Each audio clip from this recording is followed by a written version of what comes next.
todos esses filósofos gregos antigos, eles tiveram um acervo impressionante, brutal, né? Acho que não deve existir uma área que eles não tenham influenciado, né? Assim, se a gente olhar a biologia, a matemática... Tá tudo lá. Tudo, né? Impressionante. É esquisito. Quanto tempo leva, cara, pra você conseguir chegar a um determinado momento e você conseguir você mesmo interpretar essas coisas? Porque eu vejo que o estudo da filosofia, ele é um estudo que exige tempo e paciência.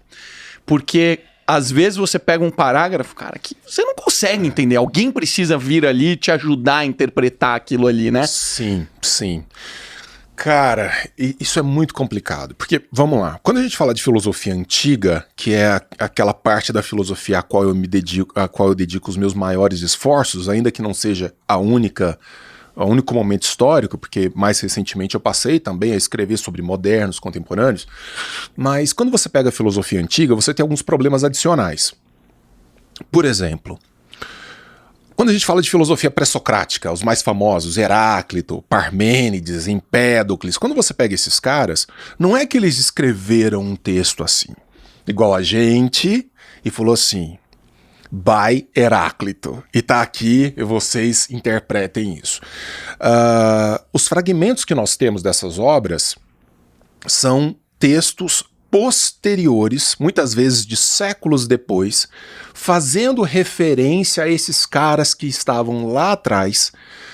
Então você fica fazendo trabalho de montagem o tempo inteiro. Você fica assim... O que Heráclito escreveu? A gente sabe que Heráclito, aquele famoso do rio, você não pode entrar 2 vezes no mesmo rio, porque na segunda vez você já é outro, o rio já é outro. Para falar do movimento da realidade. Esse cara a gente sabe que ele escreveu, a gente tem dados sobre isso, um livro sobre a natureza. Sobre o movimento da natureza, o fluxo, etc, etc. A gente não tem o livro. Que partes nós temos do livro? Apenas aquelas partes que alguém... tempos depois, resolveu citar no texto próprio. Então um século, 2 séculos depois de Heráclito, alguém comentou comigo, eu falo assim, tanto que Heráclito certa vez disse que nós não podemos entrar 2 vezes no mesmo rio. Então, a reconstrução do pensamento desses caras demanda um esforço de filologia, de reconstrução do texto, de ver o que é realmente atribuível a Heráclito, ou se foi uma cópia mal feita da Idade Média.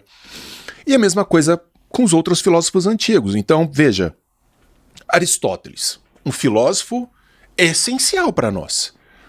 A gente pode não saber disso, mas muito do que a gente faz, em termos de ciência, língua, comportamento, vem de Aristóteles. Um cara que existiu há 2.500 anos.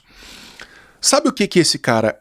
Tudo que ele escreveu para publicar, porque em Aristóteles já tinha isso, escrever para publicar. Tudo que ele escreveu para publicar não chegou até nós. Tudo. Nós não temos nada. Não temos nada. Denis, foi perdido. Mas nós temos muita coisa que Aristóteles escreveu. Sim, como anotações. A metafísica de Aristóteles, a física de Aristóteles, a poética, a política... Tudo que nós temos de Aristóteles é um calhamaço desse tamanho, são anotações de um professor que estava preparando os seus cursos, as suas aulas, fazendo as suas reflexões. Então imagina, a gente tem que pegar isso e recuperar um sentido. Então a gente consegue até um certo ponto, numa boa qualidade. Mas tem muita coisa que fica. Por exemplo, daqui a 2.000 anos, a gente faz uma piadinha aqui sobre, sei lá, a Dilma, ou sobre o Bolsonaro, ou sobre o Lula.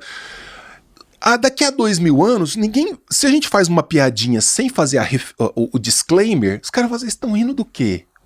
A gente sabe, porque a gente tá aqui. A piada interna, né? A galera não entende. A piada tá rolando no nosso tempo. Mas daqui a 2.000 anos, então, as pessoas vão perdendo esse contato. Então imagine o trabalho que isso dá.